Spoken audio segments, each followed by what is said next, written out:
Welcome to episode 47 of the Cycling Europe podcast. My name is Andrew Sykes.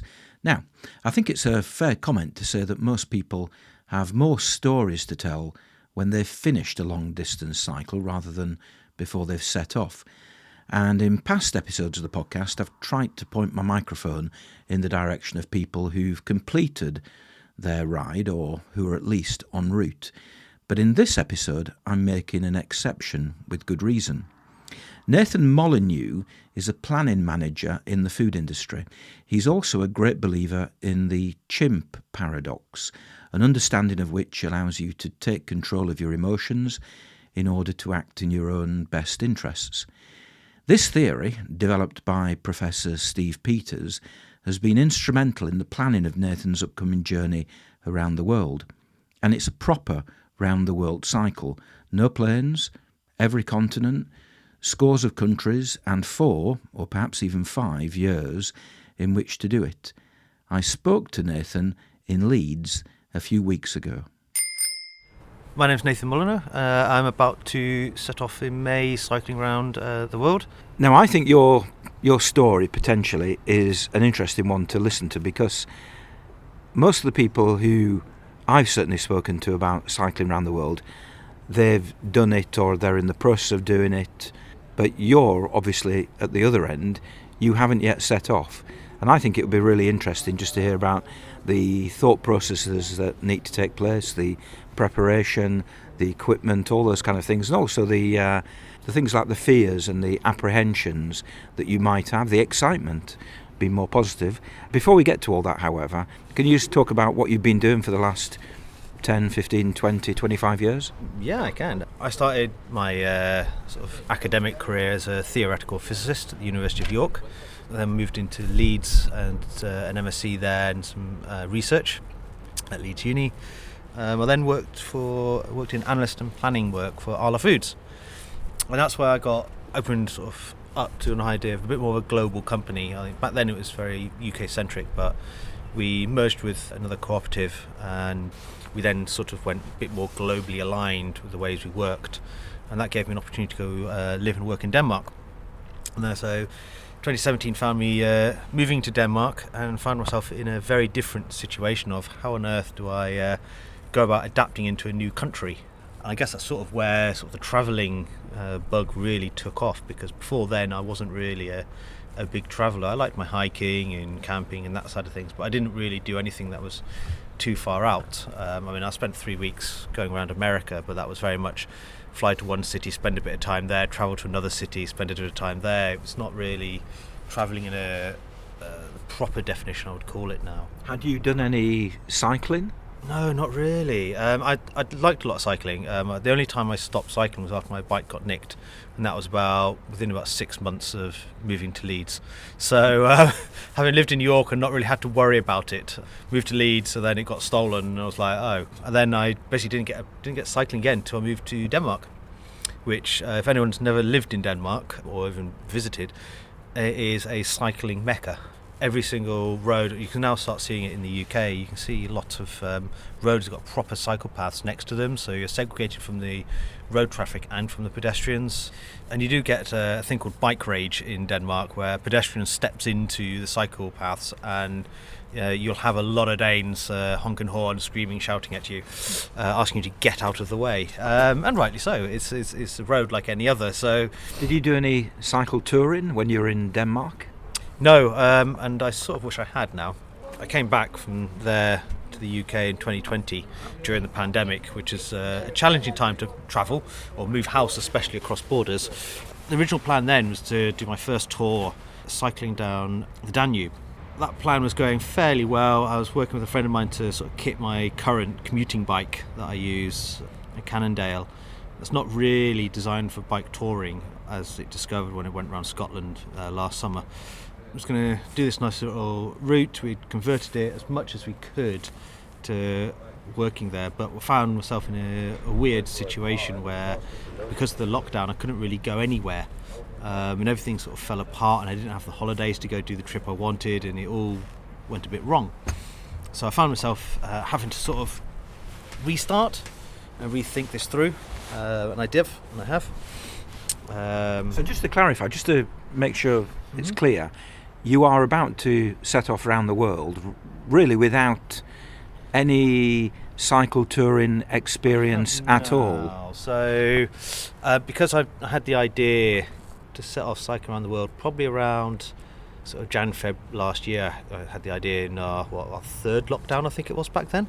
I sort of started putting this plan together. I went, right, okay, I read Alistair Humphreys' books about going around the world. I went, right, yep, I want to do this, I could do this. So I then decided, right, I'm going to go spend 3 weeks cycling around Scotland, starting in Edinburgh, finishing in Glasgow and going via John O'Groats and Cape Wrath on my little commuter bike.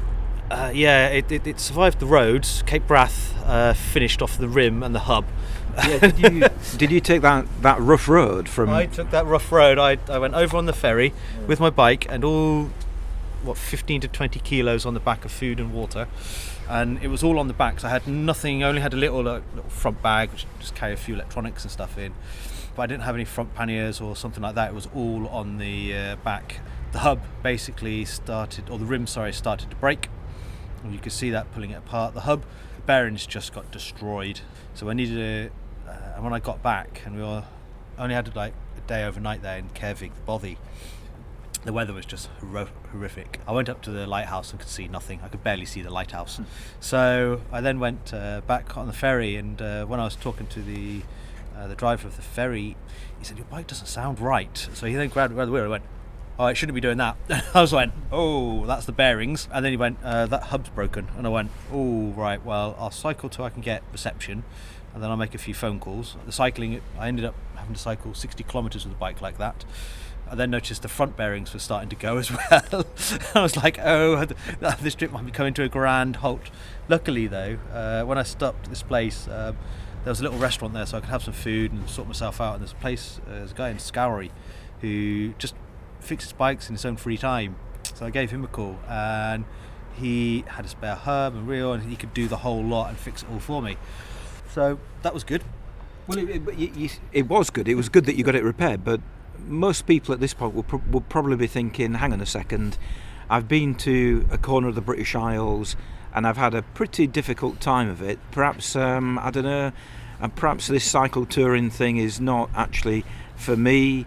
Clearly, you didn't make that decision, and you're still here and you're still planning on heading out imminently. I think this is where Arlo's definitely as a company has changed me, and this is where I think if you get into the right company and you have good managers as well, good leaders, you can develop quite a lot. And a lot of the stuff I've read is also like self-help books and development books as well. And The Chimp Paradox by Professor Steve Peters is a psychiatrist from Sheffield Hospital, and he works with the British Olympic Team GB cycling. What did you call it? The Chimp Paradox. The Chimp Paradox. And it's very much about how your brain works, and how essentially you've got your amygdala, which is basically the chimpanzee, the bit left over that keeps us alive, and then you've got the human part of you. And whilst that chimp is great at keeping you alive, it can also actually stop you doing things. And I think this is where a lot of people, they see all the negatives and that chimp then starts kicking in, going, well, if you do this, I'm going to feel like I'm going to die, and then it sort of pushes you away from doing it. And what you have to do is, when you understand that loop and how it works, you can actually almost override it, and you can start reprogramming that part of your brain that always sees the negatives. And so I just saw it as, well, okay, that broke. Well, now I need to know how to fix that. I know how to fix this, and now I need to. And so that then sort of led on to, right, these are the problems I had. They're all fixable. And coming from a physics background, and my MSc was in fluid dynamics, so it's engineering background, is everything can be fixed. All the problems we've got in the world right now can be fixed. Okay, fair enough, Ukraine maybe not right now, but we can fix them, and all our climate problems, we can fix them. It's just how much we want to do it and how much money we're willing to put into it. So the Chimp Paradox is basically developing a positive mindset and a positive outlook on problems that you encounter. Yeah, and some of it is about sort of resistance, and understanding how that mechanic works. Once you've understood how the mechanic works, it's a lot easier to see it coming. So you know that, right, okay, I'm really negative, it's really bad, everything's going wrong. Right, let's stop, have some food, rest, work through the problem bit by bit, and then you can find solutions. And as soon as you find a solution, you go, well, why did I worry about this? Why was I getting tired over it? The irony being is I never actually made it to Glasgow.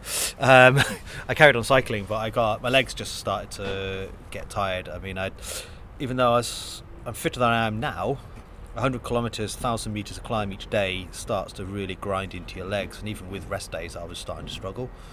So this is last summer. This is summer. Last summer, yeah. So I was learning quite a lot, and I realised that every time I went into a climb, I needed to make sure I had some food, because if I didn't, I'd get partway up the climb and then just absolutely hate doing it and hate my life at that stage.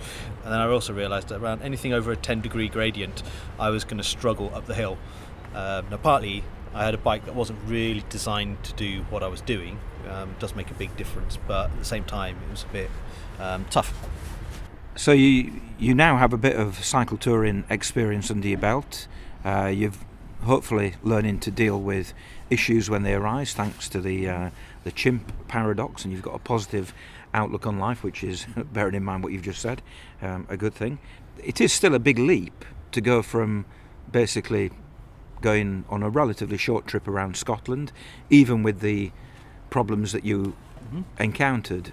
It is still a big leap to then say, right, I'm going to head off for several years on a continuous trip around the world. So what makes you want to go round the world on a bike?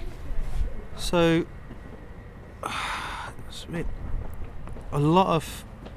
few of my friends have travelled around the world. They didn't do it on a bike. They did it by trains and buses and flights. And the way a lot of people do it, they fly to one area and they miss out huge chunks of the world. And I've always wanted to do it. After living in Denmark for a bit, I realised actually, I don't know why I'd never travelled before. When I was younger especially, it's a lot easier when you've got more energy and so that. But actually, I think now is probably the ultimate time to travel, because I found myself in this weird situation where I've got no debts and I've got income. I have nothing dependent upon me. So no house, no children, nothing like that. I have no partner, and I'm financially stable, and I'm still sort of fit and healthy, and I've got loads of energy. And I just sort of went, well, I'm not going to get a better opportunity now, and if I just keep delaying it, and once again, this is that sort of negativity that comes into your mind of going, oh, but maybe you should do this first, maybe you should get a stronger pension, or maybe you should get this. And actually, no, you get driven a lot by sort of society and societal norms, if you will. That, well, everyone's doing this, so do it yourself. But actually I just went, no, I'm going to start doing stuff for me. And I used to, when I was in the UK before I moved to Denmark, I filled my time up with working in this charity, helping this, or not charities, I am working with this club, helping this club, helping my sports club here, and I found myself just being pulled, and all my energy and stuff, and just constantly committing myself to all of these things, but actually not doing anything for myself. When I moved to Denmark, because I didn't have those normal social structures, I had to relearn those social structures. So I joined just one sports club, which was the McKellar Running Club in Aarhus. And that gave me huge amounts of free time. What do I do with this free time? I'm not used to it. So that's when I started realising, I can go back to reading again and all these other little things. And it sort of spins back round to realising, actually, no, I want to travel, I want to do this. And if I make myself do it, I can. It's not a challenging thing.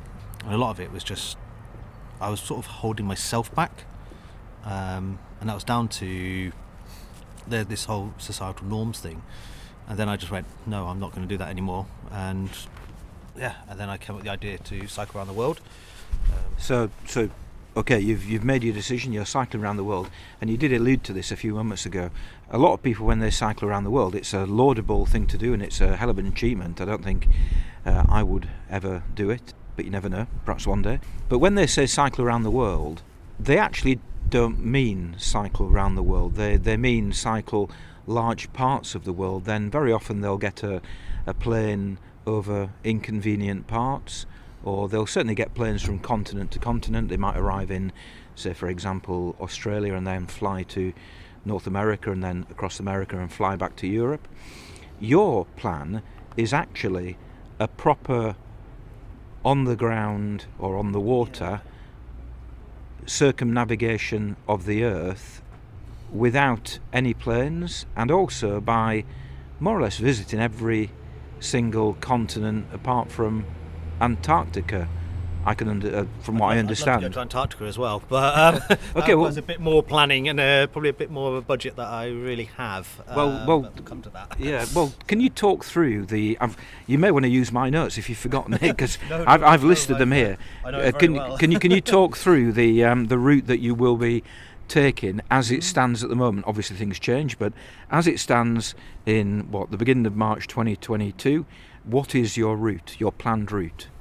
So, essentially, I'll leave Calais and head up to Aarhus in Denmark, where I used to live, and I can visit my friends there, say goodbye to my friends there as well. There's a music festival that's been delayed for the 2 years for the pandemic, so I'll head to that as well. And then I'm cutting across to Poland and zigzagging through other parts of Europe, or the Schengen zone I should say specifically, because we've only got 90 days and I'm trying to see as many friends and family as I can in that time. Then heading down into northern Italy, down into Slovenia, and then into Croatia and the rest of the Balkans. Now, that's when I can slow down a little bit more, because I don't have you have 90 days in each country as opposed to 90 days across tens of countries, so I can go down through the Balkans a bit more, slow down a bit, actually visit them in more detail and more off-road. So I'm planning on then heading down into Turkey. I'll spend a few months there. It's a large enough area and there's mountains, regions and stuff like this that I'd love to visit as well. And I'm told the further you get out of the main sort of cities, it gets really more interesting, the people and the culture. Really, not improve, but that's the wrong word to use, more diverse, and you get to meet those the sort of the original bit. You staying in places like Istanbul, it's going to be a very multicultural city, like any other big multicultural cities. There's not huge differences. So then I'll come across into Georgia, drop down into Armenia for a bit, back up then into Azerbaijan, and then heading across the Caspian Sea from Baku to Aktau in Kazakhstan. Drop quick into Kazakhstan, and then dropping into Uzbekistan, down to Tajikistan, then along the Pamir Mountains up to Bishkek in Kazakhstan, and then probably a couple of days or a couple of weeks rest there, then heading off to the Karakoram Highway down into northern Pakistan, and that will require a couple of different visas, which are problematic at the best of times, but then heading down into India, and there's two ways, either through Kashmir or north up through to the Himalayan Trail, down into India and then into Nepal, which is a place I always wanted to visit. I don't know why. I think it's a allure of mountains and big mountains. Not that I'm planning on climbing any 8,000ers. I'm going to leave that to Nims and his team and people who love to do that stuff. But definitely explore a few areas around there, then and then out of Nepal back into India again, then into Bhutan if I can, and then out of Bhutan into India again, Bangladesh, and then this is where it gets complicated. So if I can go through Myanmar, if it's settled down by then, and then I will. But it's practically in a civil war at the moment. Can I just pause you there? What kind of time scale are we looking at here? When you're setting off in May of 2022, so where do you envisage being, say, by the end of the calendar year 2022, and then when do you envisage arriving in India, Bhutan, that kind of area? May, so 22, end of 22 is probably around Turkey or very start of the Central Asia, so you've just got across the Caspian Sea, and then basically I'm aiming for the Pamir Mountains around April, because that's really when it starts to open up, because it's you can go through them in winter. I've just found a couple that have done it. I don't have the details yet, they're going to still send that out, but I'm very interested how they did it, but it's really difficult. It is really cold up there. So then I will probably come down into Bishkek around late summer would be my guess, and then down through the Karakoram Pass into Pakistan. So then I'll be spending sort of winter 23 probably through Pakistan, India, Nepal area. It might be even longer then. So I think Bangladesh is probably going to be sometime late 23 or early 24 would be my guess. And this is when I said it gets complicated at this stage, because getting through Myanmar might not be possible. So then I've got to go up through either southern China, which can also be difficult. China a bit fragile over that area because it's Tibet. or I have to go South India and find a boat to get across to Southeast Asia. And then travelling around Southeast Asia, I would like to do the Ho Chi Minh Trail. Depending on how I come in, depends on where I start it and where I finish it. And then dropping down through Malaysia, Singapore, Indonesia, island hopping through Indonesia, if possible, down to Bali. I was debating to Papua New Guinea, but Bali is probably the better option because in Australia they have a lot of boat races that go up to Bali, but quite often they're crewed one way, not crewed back. So what they need is like people to help out with the crewing and that side of things, and so hopefully I might be able to find one of those boats back, or I'll have to find some other boat or some other system to get across to northern Australia, to Darwin, and then down the east coast. I've got lots of friends and family down all the way through there, and then across, once I hit Melbourne or Adelaide, I'll pop up there because I've just got a friend who's moving out to Adelaide in about a month, and then head to New Zealand, where I've got friends there as well. So I'll be staying with quite a few friends all this way, and then I'll be coming up to... So again, I'm just going to pause you again. So we've now arrived in New Zealand, and again, from the perspective of now, when do you envisage that to be, your arrival in New Zealand? I've not really put a timeline on any of this. That's going to be sometime 24, 25 would be my guess. I mean, it could be a lot longer than the 4 years I originally planned for this, but there's elements I might cycle faster without realising, but we'll see how it goes. And then from there, so India exports a lot of dairy products up to China via Hong Kong, South Korea and Japan. And so what I'm looking at doing then is getting one of those boats. I'm not interested in Hong Kong, but if I can get to either South Korea or Japan, I'll go up to there. And then I'll go through South Korea, then on to Japan, but up through Japan. Japan is something that's interested me for years. I used to study martial arts, so it'd be quite nice to go to there. It's also just got this sort of mystical, complete cultural difference that is such a clash that you completely reset what those different cultures are. And coming up through there, now this is where we hit North Japan. I can either catch a boat over to Anchorage, or I can go up the Road of Bones in Russia, in Siberia, to Magdalene, then catch a boat over to Anchorage. The Russia bit is probably not going to happen now, namely that they've had a bit of a conflict, and I don't think that's going to be an option for quite some time. We'll have to wait and see how that goes. Is it possible? There is a chain of, is it the Aleutian Islands? The long arc of islands that goes at the northern point of the Pacific. Is it actually possible to get onto the end of those and kind of island hop all the way to Alaska? I don't think so, no. I mean, when you get up to there, because there's a lot of islands there contested between Russia and Japan, and they might... I think a lot of them don't actually have any population on them, so there'll only be researchers going that way. So I have a distinct feeling that that's not really a feasible option at the moment. I'd love to go through Siberia to Magdalene, and then it properly freeze over, and then cycle over to Alaska. Yeah. But that's probably not going to happen. And the reason for that is climate change, really. It's not happened in years now. And if it did, whether you'd be strong enough to trust it is another matter. So how far is it? It's not that far. I mean, Russia and America aren't that far apart from each other, technically. But are we talking 50 miles, 100 miles? I'm not sure. But I don't think it's... I think it's maybe 100k. Okay. It's not far at all. I mean, it's something I think when I last looked at it, if it was even possible, I think it was something you could easily do in a day.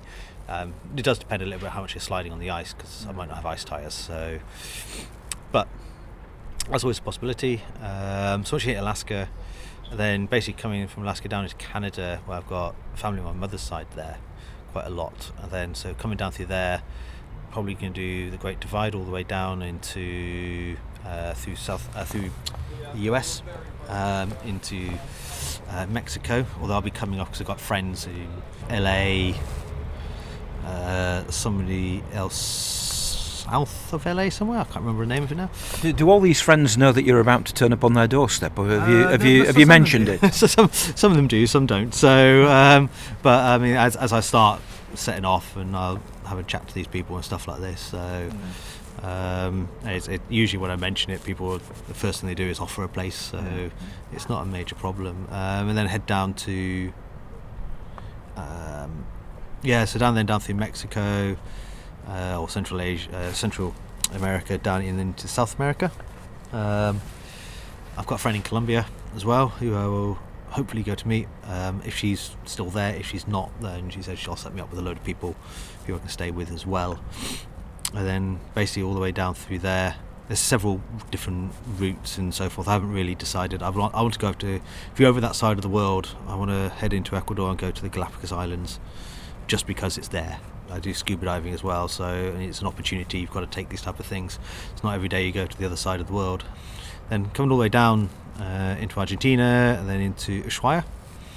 This one I would love to go over to Antarctica and cycle on Antarctica. That would be quite cool, but that's probably not going to happen. I mean, it requires a very different set of planning and finances and insurance and all sorts of things you need that I haven't really planned for.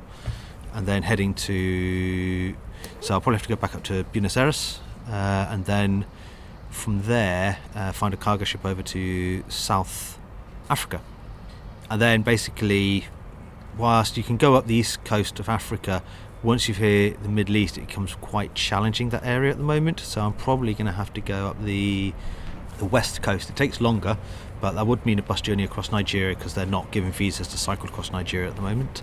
Namely because, as you can imagine, they've lost control of a lot of the country to various different rebel groups and Islamists, which is a pity. I mean, they were developing very well as a country, but that's sort of really the way the world seems to be going at the moment. It's all going a bit extreme.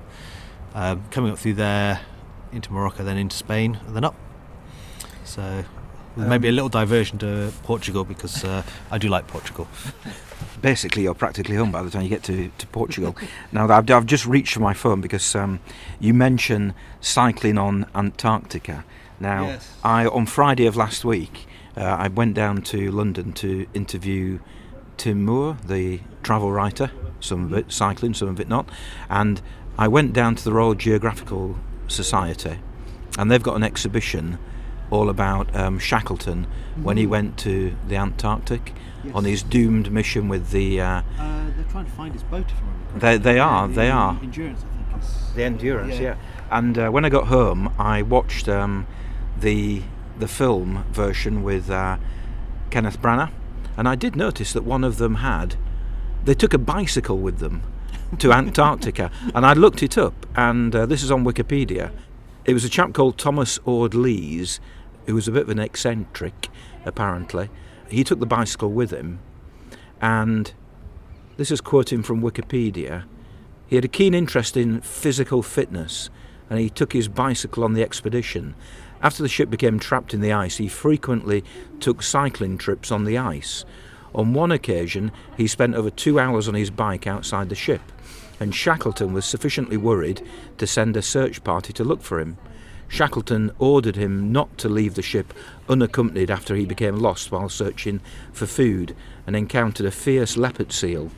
His cries brought second-in-command Frank Wild out of his tent, who shot the leopard seal at a distance of 10 metres from Ord-Lees. So if you do manage to get to Antarctica, you can actually step in the tyre tracks of Thomas Ord-Lees. Perhaps you can emulate him with a cycle on Antarctica as well. Possibly, yeah. I'm not sure I would maybe just venture that way. You do really need to think about it, because you have to deal with like 80, 100 mile an hour winds. You've got to deal with minus 80 as well. I mean, it gets really, really complicated, and you need a very different set of kit that I'm going to have with me, probably a completely different bike. That might be a journey for another day. More from Nathan in a few moments. There's no monologue in this episode of the podcast. If you'd like to record one, you'll find all the details at cyclingeurope.org/monologue. It's easier than you might think. If you'd like to get in touch with the podcast, you can do so by emailing podcast@cyclingeurope.org or by posting a message either on the website itself, cyclingeurope.org, or via social media, where you'll find me at Cycling Europe. You can find all contact details at cyclingeurope.org/contact. If you're enjoying this episode of the podcast, or have enjoyed any of the previous 46 episodes, please consider adding a rating or review on your chosen podcast platform. You might also want to make a donation to help support the podcast and the website.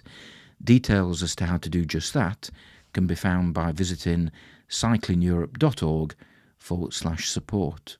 And if you choose to help in that particular way, it would be much appreciated. Now, back to freezing Leeds and my chat with Nathan about his round-the-world cycle. Having discussed the route, we focused our attention on the equipment he's going to be taking with him. Talk to us about the bike. You're clearly not going to take the bike that you took to Scotland, if that still exists and isn't being dumped in. It still exists. I'm not a great fan of throwing stuff away, so because of the amount of work I'd spent on it, getting it repaired so I can carry on the journey, I decided I'll keep it, and it's just my commuting bike now. It's one I don't mind if it gets stolen. Okay, but you're not going to take that on your trip around the world. So what bike are you taking? So I started with, it's custom build. I started with a Surly Disc Trucker frame, the 2019 edition. Looking back, actually, now I probably wouldn't go with that, but that's what I have. Well, that's interesting. So looking back, you probably wouldn't have gone with that. What would you have gone for? Well, the thing is, I originally went down the route of like cycle touring, so with panniers on the front and back. Yeah. But actually, after starting to build it, I realised actually I want to spend more time off-road, and panniers off-road aren't as good. So I then decided I wanted more of a bike packing setup, and what I've actually gone for now is sort of a halfway house, a bit of a hybrid. So I've got small panniers on the back, like the Otley gravel ones, which are only like 10 litres or 20 litres each, and then the rest of it is just in I've got 2 forks at the front, and I will probably have a front rack and a bag there. Doesn't that limit the amount of stuff that you can actually take with you quite significantly? Yes, so I did a pack test yesterday on it. I managed to get everything in with the exception of electronics, but I had no space for food. So in theory, yes, whilst I can carry everything, I probably need to just reassess a few things on that. So hence I'm going to go for a front rack and a larger bag on the front. I've got a small one, a Beer Babe bag, which just holds like phone and battery pack and stuff like that. So yeah, coming back to the bike though, I said it's a custom build, so I've got the frame, but I'm using a Surly Moloko bar, and then I've got a roll-off hub for the back, so it's got everything internal. The whole idea is basically there's less chance of dirt and grime getting in there, less problems. What kind of chain have you gone for? I've actually gone for the KMC E1, which is electronic chains, just because they can handle a lot more torque, they're more durable. An electronic chain, what does that mean? So it's trains for the e-bikes. So because the torque can be generated by electronic motors on e-bikes, generally you need a stronger chain. Okay. So KMC built the E1, which is for that. But a lot of people, or some people use them on roll-offs. I said they're just stronger as well, and because you've got a chain tensioner on there, if any of the links do break, you can just remove a couple of links and reattach it. Although I will carry a spare chain as well, because eventually it will go. But whereas usually you'll get between 3,000 to 5,000 kilometres on a chain, or miles, this one you'll get 2-3 times that. Because you didn't consider a carbon belt? I did think about it, and we were discussing it. I was discussing it with a friend. The frame's not designed for it, which means you either I have to put a brake in the frame, even though in theory you can do it and it'll still retain most of its strength, you're still going to weaken it. That would mean you have to go for, I think it's the Vera carbon belt, which basically has got 20 rivets to hold the belt together. So you put the belt on and then put the rivets through. And once you've done that, and it's actually quite strong, because that's actually quite a commercial way of doing carbon belts or belts, is to use lots of rivets, and you see that in the industry all the time. So they're quite strong. It's not a weak point, but the setup's about £300, and then each belt costs about 70 quid. And I just sort of went, that's never ever going to be a payback. The technology, unless you get the frame designed around it and start with it, it's never going to be a technology that's going to pay back for quite some time. So basically you're waiting on more and more bikes to use it, so the costs come down, but that's probably another 5 to 10 years away. My Koga bike has a carbon belt, but you're right, it does have a special gap in the frame, and the frame is designed to obviously cope with that. I suppose the disadvantage I always think is the fact that if it breaks, it breaks. You can't repair a carbon belt, so you've got to take a spare one with you. The advantage is, in terms of, hopefully, touch wood, the durability, and they say it should last 20,000 kilometres. Because I don't have a gear mechanism, the chain will actually last longer anyway on mine, so and I'll get about 10,000 out of it. The chain costs about 20 quid. So, I mean, I'll go through 2 chains for that, but the cost of the carbon belt drive is 3 times the cost of the chain. So it's... And bearing in mind where you're going in terms of, some pretty remote, out-of-the-way places, bicycle chains are pretty universal, whereas carbon belts are not. Yeah, so that was the other consideration. So when I built the bike, a lot of the components are very standardised, either Shimano or Avid's components. The wheels are 26-inch wheels, because it's the most common you can get around the world. Even if you're in the backwaters of Africa, you can still find a 26-inch wheel, which is fine, that works perfectly. The only thing that's is if the roll-off breaks, that's a bit of a pain, but there's things you can do with the roll-off that means you can tune to just one gear, so therefore you can still cycle. It's just you might have to stay permanently in gear in third or something like that. And then you've got other bits I can carry and stuff like this. Bearing in mind your background in fluid dynamics, have you got hydraulic brakes? No. Originally I went down the route of them. The problem is I like my brakes to, so when I touch them they activate straight away.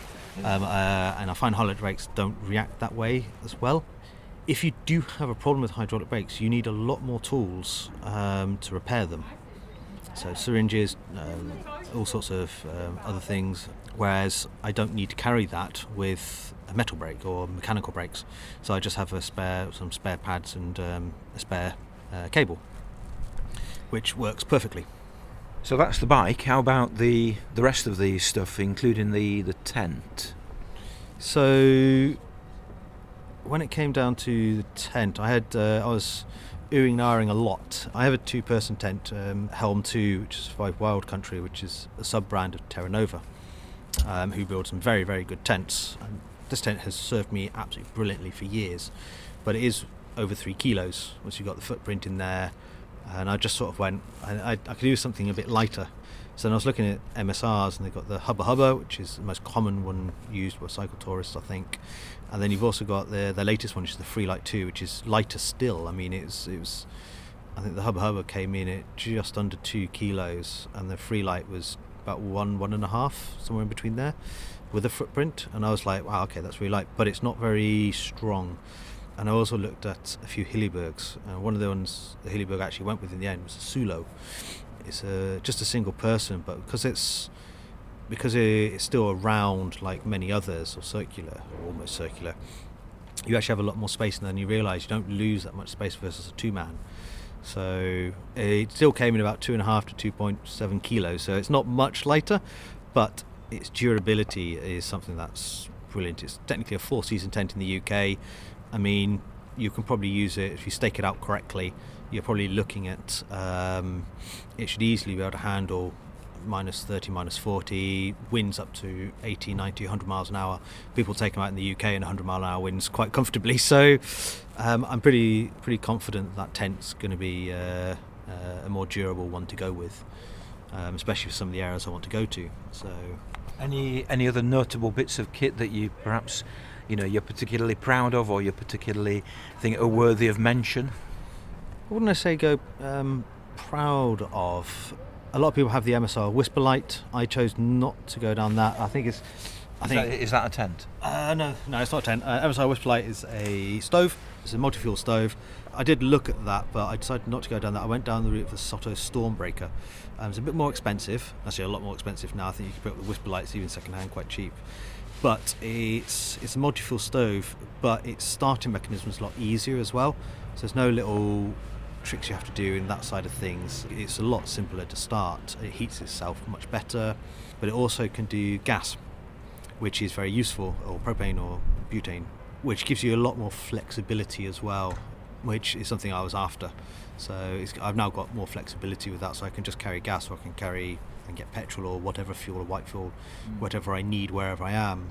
Because propane and butane, I have a nice little small stove that works off that, but they don't work very well in minus 10 or lower. I've had numerous problems of minus 10 using those things. So the multi-fuel stove, where you're actually priming it properly, works much better at colder temperatures, and I know there's going to be some areas where that's going to be needed. And presumably, I mean, you clearly you are going to places which are, a lot of them are remote, a lot of them are a lot less developed than perhaps here in Britain or elsewhere in Europe, but you are equally going to lots of places in the world where you can just rock up at your local bike shop or gear shop and restock or replace as and when necessary. Yeah, if necessary. I'm carrying a fair bit of spares. The way I sort of work out my spares is sort of critical failures. So if this breaks, does it completely end the trip, or can I actually make do till I get to a shop? So I mean, I was looking at carrying more inner tubes than just the one I've got, and then I realised, well, if you just carry some more stickers, basically, or even gaffer tape will do the job. Grass apparently. If you run out of inner tubes and you're in a grassy area, you can stuff grass into your tyre, and it will hold for a while. Yeah, there's a new sort of foam where it fills the space where you put an inner tube and air, and apparently that works very well. If you wanted to go down that route, you can go tubeless if you really want, but I chose not to go down the route of tubeless. Tubeless requires quite a bit of maintenance in itself. Well, yeah, I think the other thing is, if you do have a proper failure and you can't fix it, and you're in the middle of nowhere, you can't get the spare parts. Go down with the route with the fat bike is a brilliant idea, but the problem is with fat bikes, once again, if you're in the middle of nowhere, getting parts is really difficult. Catching it near the trains. Well, actually, that's a timely point to mention. Are you fixated by the thought of making sure that you do every single kilometre on your bike, or will you be happy if from time to time you need to take a train or need to take a bus, or God forbid somebody should offer you a lift in their car for 50 kilometres down the road?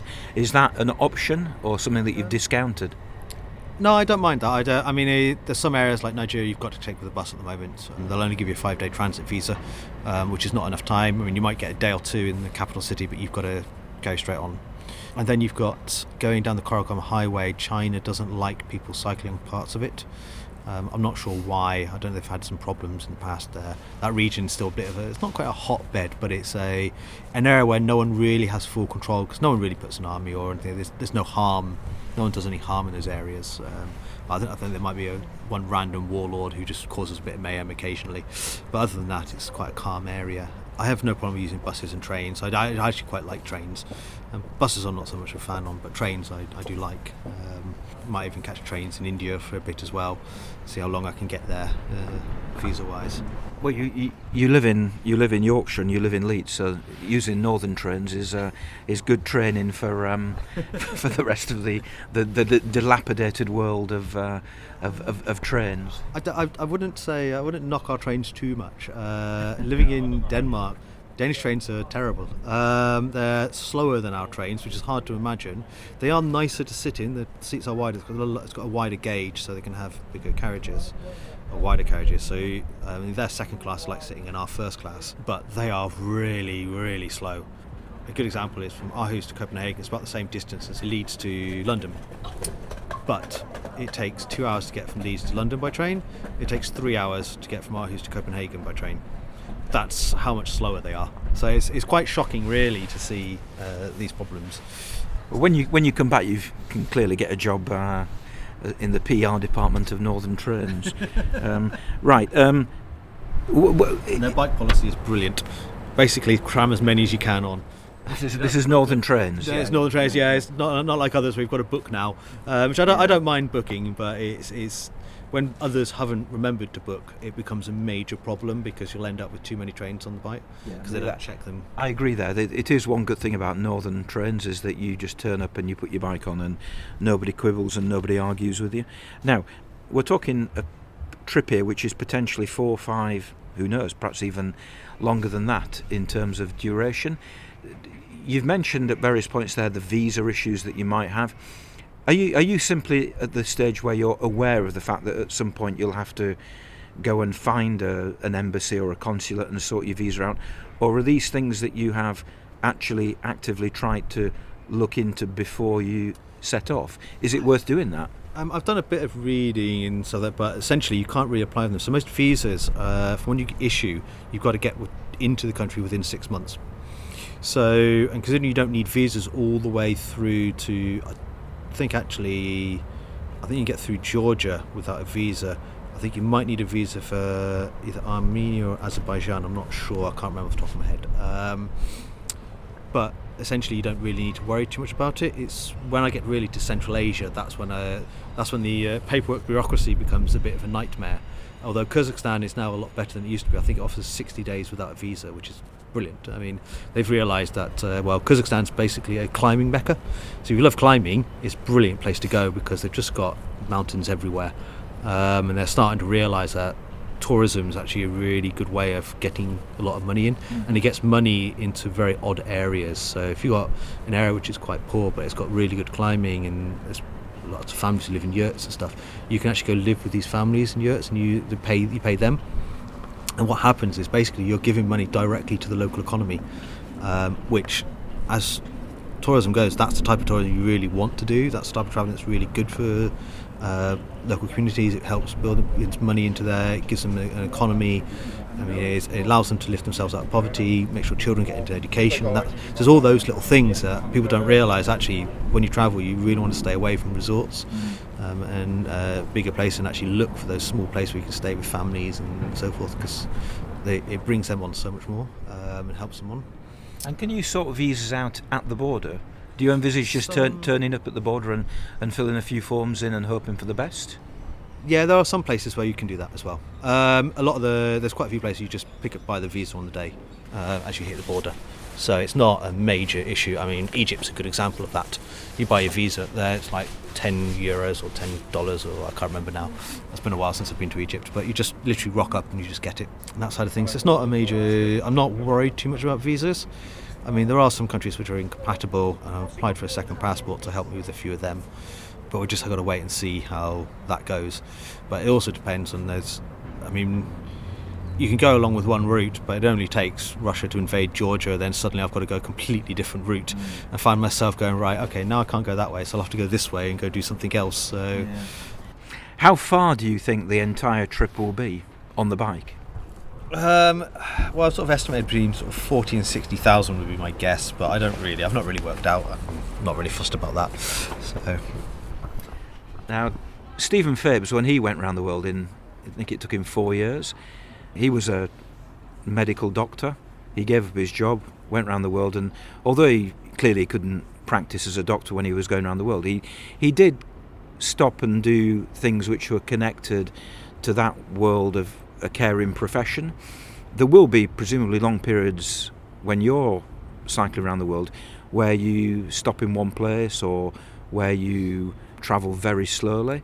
Have you got any plans to do anything apart from cycling and being a tourist?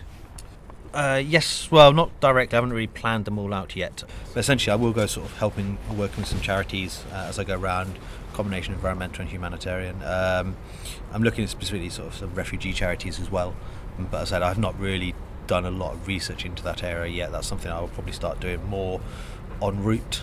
As I said, you've only got 90 days in the Schengen zone, so I've got 90 days to do research there is the way I see it, because you don't have much to do in the evenings, so other than read. So.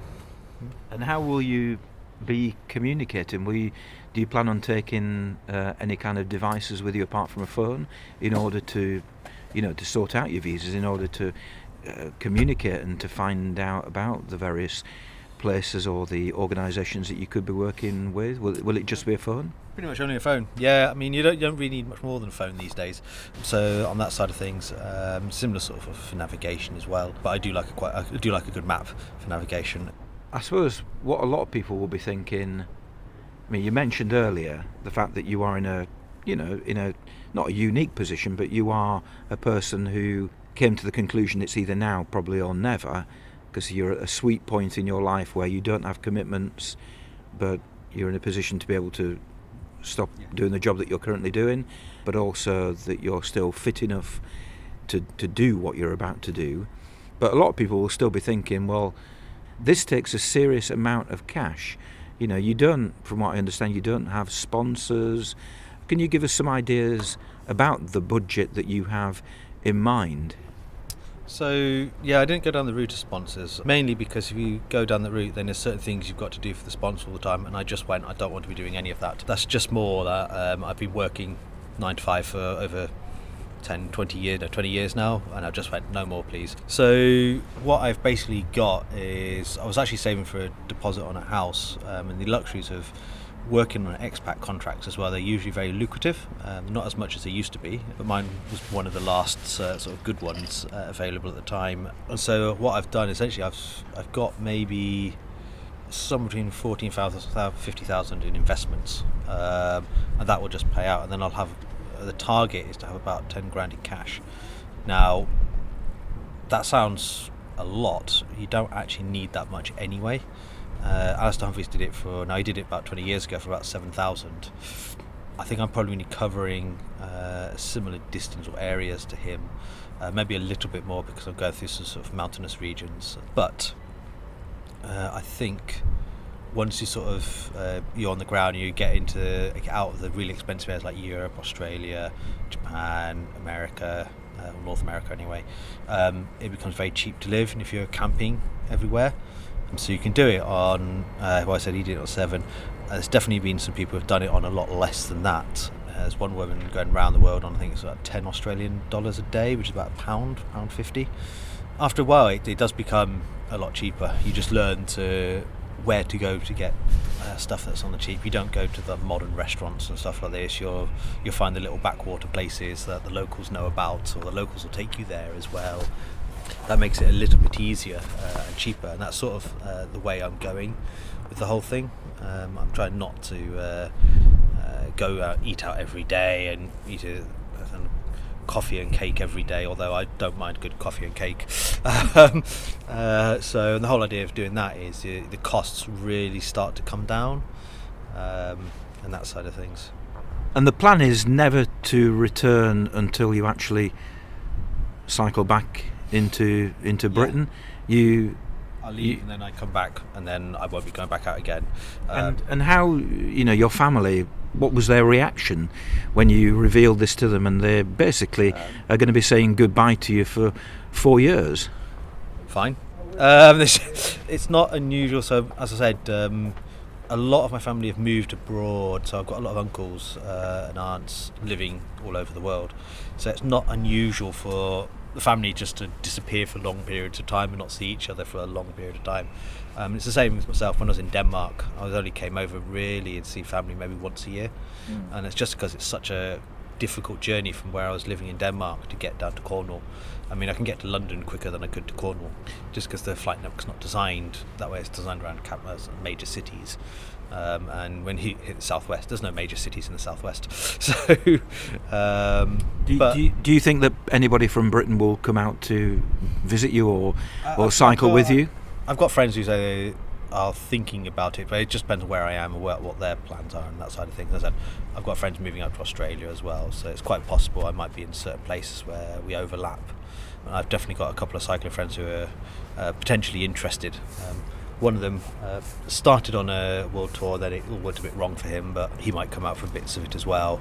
And I've got another friend of mine he's New Zealand, but I know him from Denmark, who's definitely interested in cycling as well. So, although cycle touring might not be his thing, it's usually getting on a bike and going fast for long distances. But it's not. It wouldn't be beyond his imagination to change a little bit. Okay, finally, you mentioned the chimp paradox right at the beginning, and the importance that plays in terms of having a positive mental outlook on something like this, which I think you've got to do. You can't set off dreading the thing. On the contrary, why would you? But you must have fears as well as hopes. So what are your hopes and fears for the next 4 years? I wouldn't say hopes or anything, but fears wise, there's always a bit of sort of nags away at the back of you, and this is what I was talking about, the chimp paradox. Can I actually do this? If I've bitten off more than I can chew, and that side of things. And I guess you're really more fearing failure that actually not completing it is a failure, but actually it's not about seeing it that way. It's about sort of reversing it and going, well, okay, yeah, I got to Pakistan and then said no more. Whereas actually you don't, well, I've just cycled to Pakistan, and I went through all of this and I did all this bureaucracy, and yeah, actually, and I've got all these fantastic memories and these people I've met all over the world and other cycle tourists as well, because there's loads of people doing it, and you cross paths on a regular basis with cycle tourists. There's a couple of like places where they all congregate. It's sort of a known congregation in those areas, so I'm not worried about it that much. I mean, it will always nag at you, it always does. I mean, it's sort of, that's sort of the chimp in you, that's the amygdala kicking in, giving you that sort of self-doubt. And I think it's important to be there. I mean, it's kept us alive for millions of years, so evidently it's got something right, but it does hold you back as well. Well, this is going to be episode 47, I think, of this podcast, and it's taken 3-4 years to get to number 47, so I reckon that when you return, it could be number 100. So perhaps for episode number 100, you could return and tell us all about how it went. Yeah, I'm absolutely fine. I'll happily come back and do that. I mean, potentially even you could do one part way round. I mean, depends on where you are and whether you're only staying around Europe or whether you're going further afield. So you can always join me for a bit. No pressure. Well, my plan for 2020 was originally to go to Japan, and that never happened for obvious reasons. Never happened in 2021, and I've kind of put it on the back burner. But you know, when you mention Japan just then, it just kind of, I think, well, you know, perhaps I should get there one day. So you never know. You never know. Japan is definitely on my list, so that's a possibility. It's not a cheap country, although a lot of cycle tourists actually go through it find it's actually one of the cheapest countries they've been to. So there's something ironically that it's actually a really expensive country, but you can actually live there quite cheaply. And I think it's probably more that it's people's mindset. They go into it knowing it's expensive, so they actually actively do things cheaply. So yeah, that whole cost of living thing, I think you've got to put it in context of how you're travelling. People, before I went to Scandinavia, people said, oh, you know, it'll cost you an absolute fortune, but you know, basically if you're camping and you're eating pretty basic food and you're cycling, then it's not expensive at all. No, it's not. I mean, I lived in Denmark for 3 years. It's one of the it's not the most expensive Scandinavian country. That's Norway by a long shot. But your average cycle tourist doesn't rock up on the harbour front of Oslo and sit for 5 hours drinking expensive beers in a trendy bar. No, I know that. Whilst they do have expensive, there are cheap beers as well. Some of the places I went to, a pint, well, not quite a pint, it's 400ml, but I mean, you're talking 35 krona, which is about £4.50. So that's a cheap beer. I mean, that would be a good quality beer here, but so you can find cheap beer. Yeah, I mean, when I was in Denmark, when I first visited, actually, it was just a week-long trip to Copenhagen. After doing some project management training with Arla, on the second to last night there, a few of us in the hostel just got together, went down and bought some beers. I went and sat on the harbour front, Nyhavn harbour, which a lot of people go and buy the beers there because that's what everyone does. But actually, you could just buy some beers from 7-Eleven and go sit on the harbour and have a few drinks. So and it makes it considerably cheaper. Yeah. Cycle touring is fundamentally a cheap thing to do while you're actually doing it. It's phenomenally expensive, or can be, before you set off, when you buy your bike and your fancy tent and what have you. But there we go. Vaccines and your vaccines, and you make sure you've got the right passports, documents, and that side of things. But after that, I mean, you've got to think about travel as an overall thing. The biggest expenses of any travel trip is the accommodation and the actual travelling to get there, the flights. And if you've got a bike and cycling, that's free, and you've got a tent, that's free. So, or at least campsites is considerably cheaper. So yeah. Okay, finally, I said finally once already. Are you planning on keeping people updated with a website or with social media? Yes, there will be a blog. I haven't got round to it mainly because I haven't thought of a name for it yet. Answers on a postcard. My Instagram is diving_guy. That's a bit confusing. It is a bit confusing. It came from when I used to do a lot of scuba diving. There's very little scuba diving on it, actually. I had a 2 bends, so I now don't do as much scuba diving as I used to. I still do it occasionally, but it's much calmer, more peaceful. I used to do some deep technical diving on wrecks, but after the second bend, I went, no, I've got to pull this apart a little bit and not do so much. Otherwise, I'm going to find myself probably in a hospital or paralysed for life. So diving _guide. Guy. Guy. Yeah. Guy. Diving _guy. So DIVING _GUY. Okay. So that probably will change at some point. So, but yes. Okay. Well, good luck with your trip, and I'll see you in either Japan or in 4 or 5 years back in freezing Leeds. Yeah, I'm hoping it's maybe not so cold then. It depends on climate change, I guess. It might be a lot warmer, but I'll come back in summer maybe. Thank you very much. Thank you. Good.